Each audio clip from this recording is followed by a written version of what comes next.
Hi everyone! Welcome back sa aking channel na GTR Math Tutorial at Facebook na RJ Enseñado. So for today's video, we will discuss this all about fractions. So numerical ability worksheet number 5A. So yan, pinagsama-sama ko na dito. Tatlong letters ito. So about fractions. So first is reducing fractions to lowest term. Next is converting improper fractions to mixed numbers. And then next is letter C, converting mixed numbers to improper fractions. Okay, so try nyo munang sagutan itong 30 items na ito. Tigda 10 items bawat letter. And then, tsaka nyo panoodin ang aking solution para sa ma-check nyo kung tama. Okay, so para ito sa mga talagang beginners na medyo nakalimutan dahil ang fraction ay napaka basic nito para sa civil service exam, hindi pwedeng mawala ito. Okay, so simulan na natin. Letter A, reduce the following fractions to lowest term. So pag nagre-reduce tayo to lowest terms, kailangan kabisado natin dito yung mga divisibility rule. So divisibility rule at least 2 to 12, pwede na siguro 'yon. So 2 to 12, tapos yung mga pagwala talagang 2 to 12, pwedeng i-try na natin yung mga mas malalaki pa. Okay, so importante yung 2 to 12, alam natin yung mga techniques doon para makapag lowest term tayo. Okay, so pag nagre-reduce sa lowest term, alamin lang natin kung saan pwedeng i-divide ang numerator and denominator. Okay? So kailangan ang numerator at denominator natin ay ang GCF na lang nun ay 1 na lang dapat. Okay? So ibig sabihin nun, kapag GCF nila ay 1 or greatest common factor ay 1, ay wala na yung lowest term.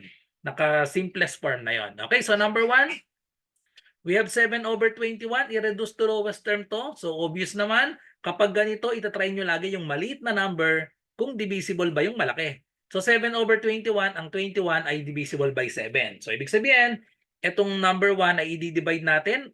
I-divide ang numerator sa 7 and then ang denominator sa 7 din. Okay, so therefore, ang simplest form nito or lowest term ay 7 divided by 7 ay 1 and then 21 divided by 7 is 3. So therefore, simplest form is 1/3.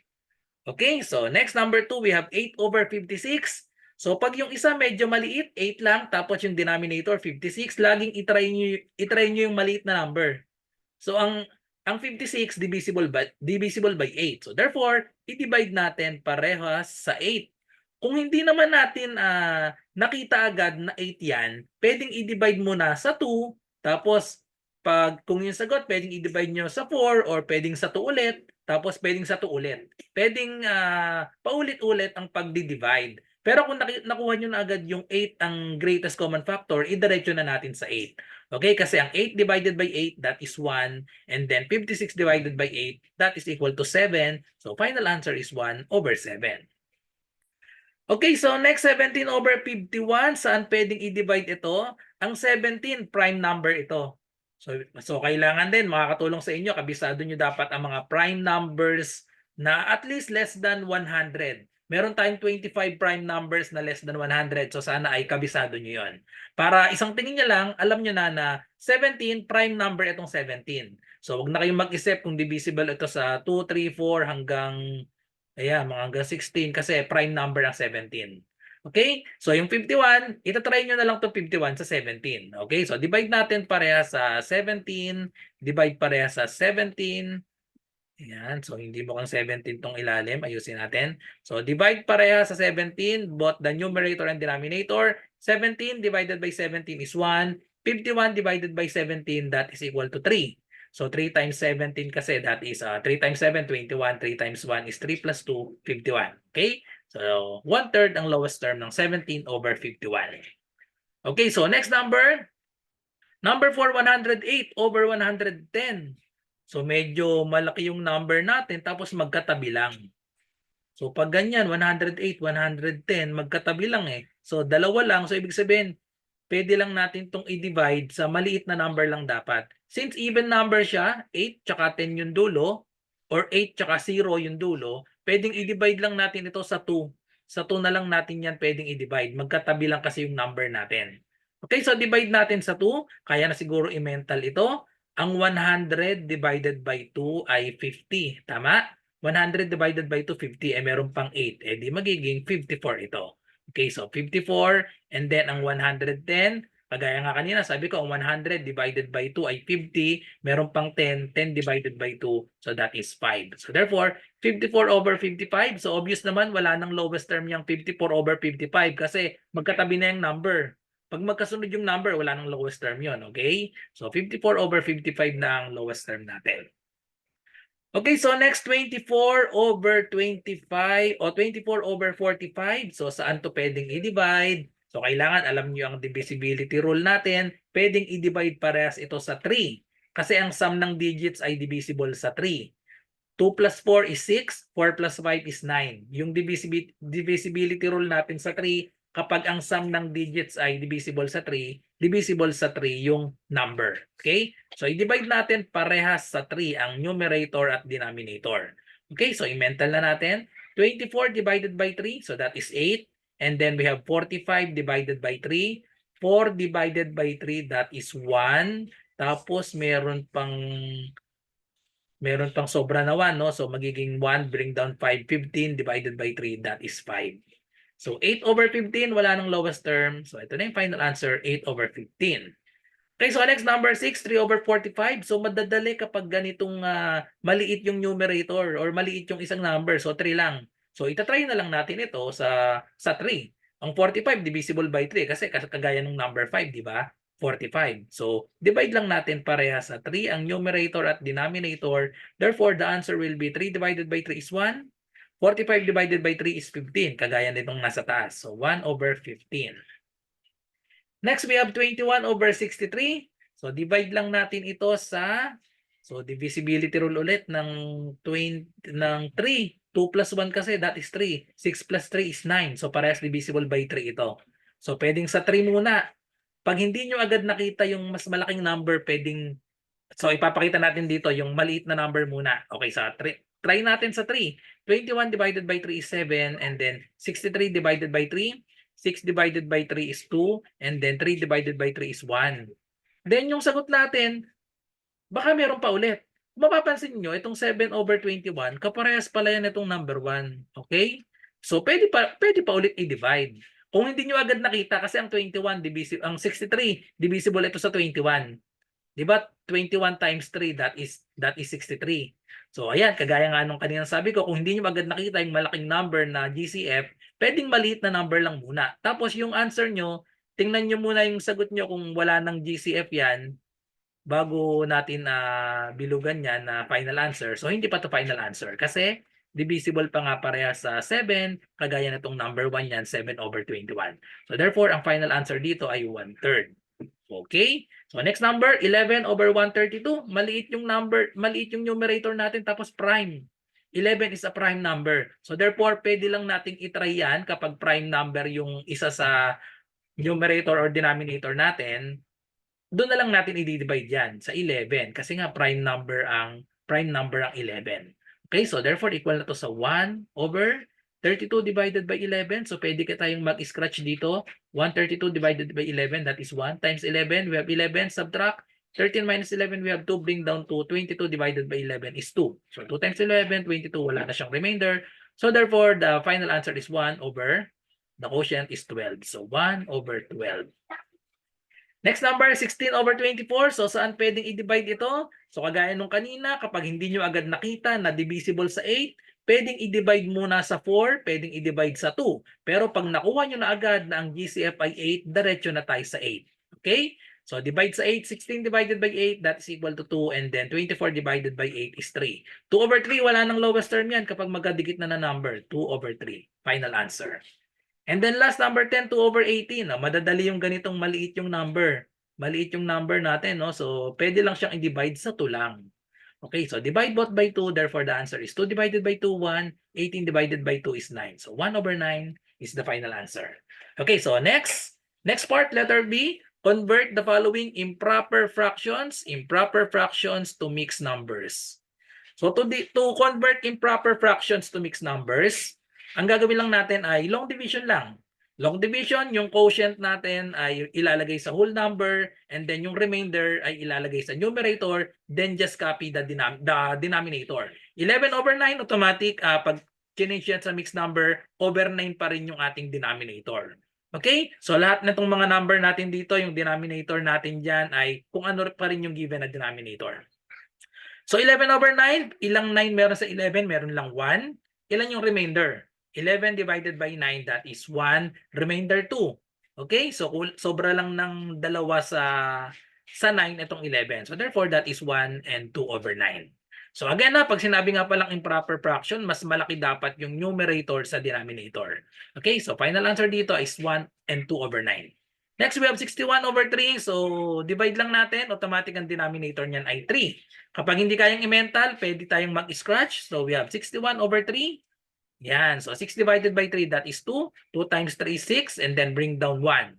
1 divided by 3. So hindi pwede, no? So lagyan natin ng 0. 0 times 3, that is 0. Remainder 1. So therefore, the answer is yung quotient natin, ilalagay dito sa whole number. And then yung remainder natin na 1 dito sa numerator. So final answer is 20 and 1/3. Okay, so next number, 14 over 4. So, pwede nang i-mental ito. So, lagay na agad natin yung denominator natin na kaparehas nito. Ilang 4 meron sa 14? Merong 3. 3 times 4, that is 12. So, may remainder na 2. So, therefore, 3 and 2/4. Okay, so madali lang. Improper to mixed number. So, next number 4, 131 over 11. So, medyo mahirap i-mental, mag-scratch tayo dyan. So 131, divide lang natin sa 11. So that is 13. Divided by 11 is 1. 1 times 11 is 11. Subtract. So 13 minus 11, we have 2. Bring down 1. 21 divided by 11, that is 1. 1 times 11 is 11. Subtract, we have 10. So 11 ang whole number, 10 ang ating numerator. So the final answer is quotient is 11, remainder is 10. So dito natin nilagay yung remainder na 10, 11 and 10 over 11 ang final answer. So next we have 16 over 8, parang eksakto ito. Kapag eksakto, wag na kayong magpakahirap. 16 divided by 8, i-divide lang natin yan. 16 divided by 8, that is equal to 2. Wala tayong remainder, kaya wala na tayong magiging over 8 dito. Kasi magiging 0 over 8 yan. Syempre 0 over 8, 0 lang yan. Kaya ang final answer ay 2 lang. Eksakto kasi. So 41 over 3, so hindi ito eksakto. So lagyan natin ng ayan, over 3.